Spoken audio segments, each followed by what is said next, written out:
प्यारे किसान भाइयों, लीची के व्यापारीगण जो दवाई के दुकान रखे हैं, जो लीची के लिए जो जहाँ से किसान लोग अपने दवाई लेते हैं, सभी को मेरा नमस्कार। पिछले वर्ष इस कीड़ा के कारण हमारे मुजफ्फरपुर ज़िला का लीची में बहुत हानि हुआ था और इसका नाम आप लोग जानते हैं कि ये लीची स्टिंग बग है। ये कीड़ा हमारे लिए नया है।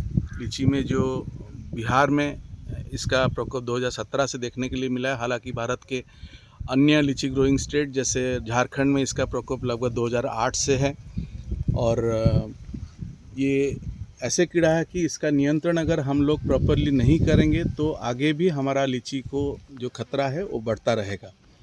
तो इसके बारे में हमें पिछले बार जो किसानों का हानि हुआ था, उस हानि को कम करने के लिए अभी से हमको तैयारी करना पड़ेगा। जैसे आप लोग देख रहे हैं कि आज 31 जुलाई 2026 है और आज का डेट में लीची का पेड़ में स्टिंग बग कैसे जमा है, तो इसके बारे में विस्तृत रूप से चर्चा आज हम लोग करेंगे। तो मेरे साथ हैं राष्ट्रीय लीची अनुसंधान केंद्र के वैज्ञानिक कीट वैज्ञानिक डॉक्टर इप्सिता सामल, और आइए उनसे समझते हैं इस कीड़ा के बारे में। डॉक्टर इप्सिता, अभी किसान भाइयों का जिनके यहाँ लीची स्टिंग बग है तो उनको क्या करना चाहिए? जी सर, थैंक यू। अभी जिनके पास लीची का स्टिंग बग है, मोस्टली वो नीम के स्टेज में है, जो कि कॉन्ग्रीगेट नहीं हुआ है। मतलब कॉन्ग्रीगेट मतलब एक जगह में इकट्ठा होता है। इकट्ठा होना अभी स्टार्ट नहीं हुआ है। कहीं कहीं पे जस्ट क्लस्टर में, छोटा छोटा क्लस्टर में आया हुआ है। तो उस टाइम पे उनको मार्क करना है कि अगर, और वो ये जब कॉन्ग्रीगेशन होता है, इकट्ठा होता है, एक पेड़ में स्टार्ट होता है, शुरू होता है, तो उसी जगह से अगर हम मार्क करके स्पॉट एप्लीकेशन वहाँ पे कर सकते हैं, तो वो निम्फ वहाँ से नीचे जो गिरता है, गिरने के बाद उसको हाथ से उठा के एक पन्नी में रख के फिर हम कहीं पे डंप कर सकते हैं। और इस स्टेज में पूरे बागान में स्प्रे करने का ज़रूरत नहीं है अगर उतना स्प्रेड नहीं हुआ है, क्योंकि निम्फ का जो है पंख नहीं होती है, वो उड़ नहीं पाएगी।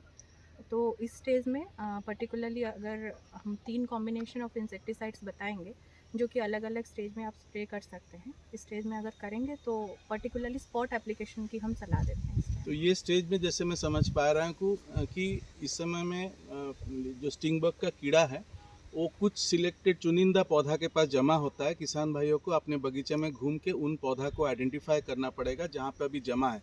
आपके कुछ बगीचा में देख लिए कीड़ा नहीं है तो मत समझ लीजिए कि पूरे बगीचा में नहीं है। आपके बगीचा थोड़ा पौधा घूम के देखिए और ज़रूर आपको 3-4 पौधा में अभी जमा हुआ मिलेगा। और इस समय में जो निम्फ, जैसे उसका बच्चा को निम्फ बोलते हैं आप लोग, जिसमें पंख नहीं रहता है, तो उसको नियंत्रण का काम अभी करना पड़ेगा। तो पहला स्टेप नियंत्रण के लिए, जैसे मैं देख पा रहा हूँ, हम लोग जो राष्ट्रीय लीची अनुसंधान केंद्र में हमारा जो बैगिंग, जो पॉलीथीन लगाते हैं, बैंडिंग करते हैं, ये काम कितना इफेक्टिव है, थोड़ा किसान भाइयों को बताइए। जी, थोड़ा ऊंचा भी बोले, किसान भाई सुन पाएंगे। अभी के समय में अगर देखेंगे, हम आपको दिखाएंगे भी, नीचे यहाँ पे हमारे ऑलमोस्ट सारे पेड़ में बैंडिंग हुआ है। तो जैसे मैं बताई कि नीचे गिरने के बाद जो निम्स है, कुछ अगर जिंदा रहते हैं, वो फिर से चढ़ने की कोशिश करेंगे इस पर। तो इसका जो स्टिंग बग के क्योंकि इसके पंख नहीं होते हैं, तो ग्रीज का जो बैंडिंग लगा होता है उससे वो चिपक जाते हैं। दूसरी बात है कि अगर वो तने से नीचे आने की कोशिश करते हैं तो वहाँ से भी नीचे आना उनका मुमकिन नहीं हो पाता है। तो इंसेक्टिसाइड जो हम स्प्रे करते हैं वो उनके शरीर पे पड़ता है और इफ़ेक्टिव कंट्रोल हो पाता है। अभी जैसे हम वहाँ पे नीचे देख सकते हैं कि कुछ चल सकते हैं आओ। यहाँ पे आप देख सकते हैं, जैसे कि ये है निम्फ, एक छोटा छोटा है यहाँ पे, जितने भी ट्रंक से चढ़ के जा रहा है। इसको अगर आप थोड़ा क्लोजअप करेंगे, ये तना मिट्टी से निकल के, मिट्टी से फिर गिर गया था ऊपर, फिर पैदल चढ़ रहा है। तो ये जो डाली के ऊपर रहता है, तो अभी हम इसके बाद अभी इसको कल हम लोग लगाए हुए हैं ना यहाँ पे। जी सर। तो जैसे ये क्या होगा, यहाँ से नीचे थ्रू ये नीचे फिर से नहीं आ पाएगा, क्योंकि यहाँ पे ग्रीस की जो बैंडिंग लगी हुई है। अगर आपके बागान में ये स्टेज अभी मिलता है, दिखता है, तो ये ज़्यादा मतलब तने सेम पेड़ पे ही मूव करेगा, तो इसको मूवमेंट को रोकना बहुत ज़रूरी है। और ये इसमें बहुत जो बैंडिंग है बहुत अच्छा काम करता है।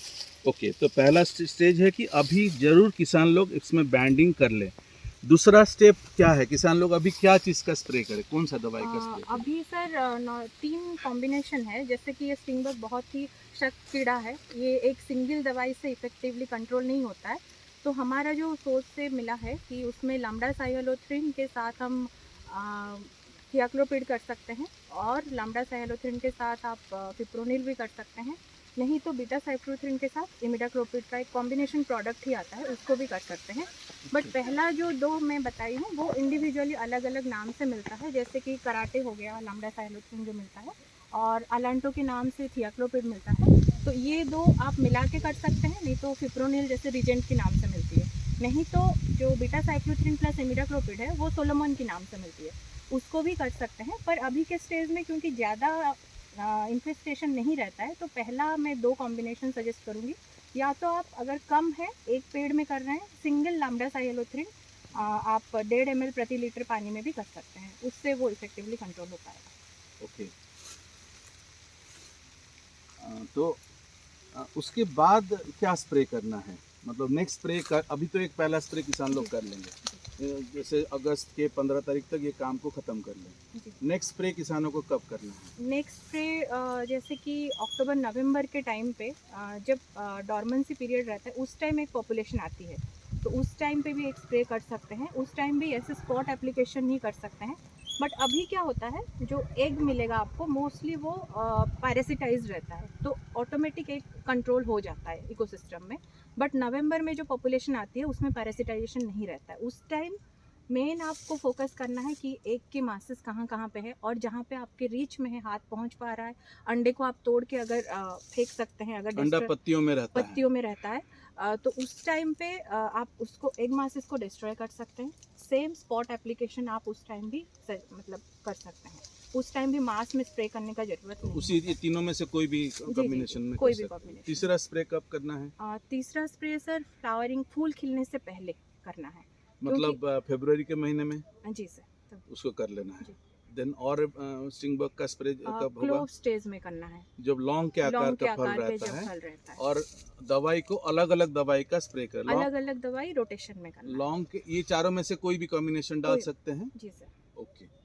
तो इतना अगर किसान भाइयों करते हैं तो हमारा लीची बग का जो डैमेज है उसको बहुत मात्रा में कंट्रोल कर, जैसे हमें डॉक्टर इप्सिता बताई कि अभी इमीडिएटली हम लोग सारे पौधों में, आप लोग देखेंगे राष्ट्रीय लीची अनुसंधान केंद्र के सारे पौधों में हम लोग प्लास्टिक बैंड लगाए हुए हैं, और इसके बाद हम लोग स्प्रे शुरू करेंगे, और देन अक्टूबर में दूसरा स्प्रे होगा, और देन फूल आने से पहले एक बार स्प्रे होगा, देन लॉन्ग के स्टेज में और एक बार स्प्रे होगा स्टिंग बग को कंट्रोल करने के लिए।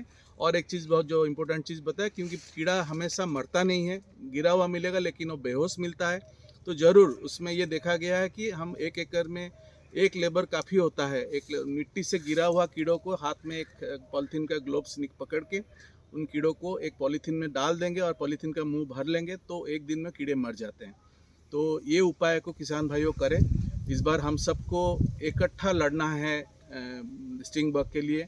स्टिंग बग का एक जो प्रॉब्लम है कि जब अडल्ट हो जाता है, उसका जो बड़ा जब पंख बन जाता है तो तेज़ी से उड़ता है। तो इप्सिता, आपको क्या लगता है जब अडल्ट हो जाएगा किसान भाइयों, उसको कैसे, क्योंकि जो स्प्रे होता है स्टिंग बग उड़ के दूसरे बगीचा चला जाता है, जी। तो क्या करना चाहिए?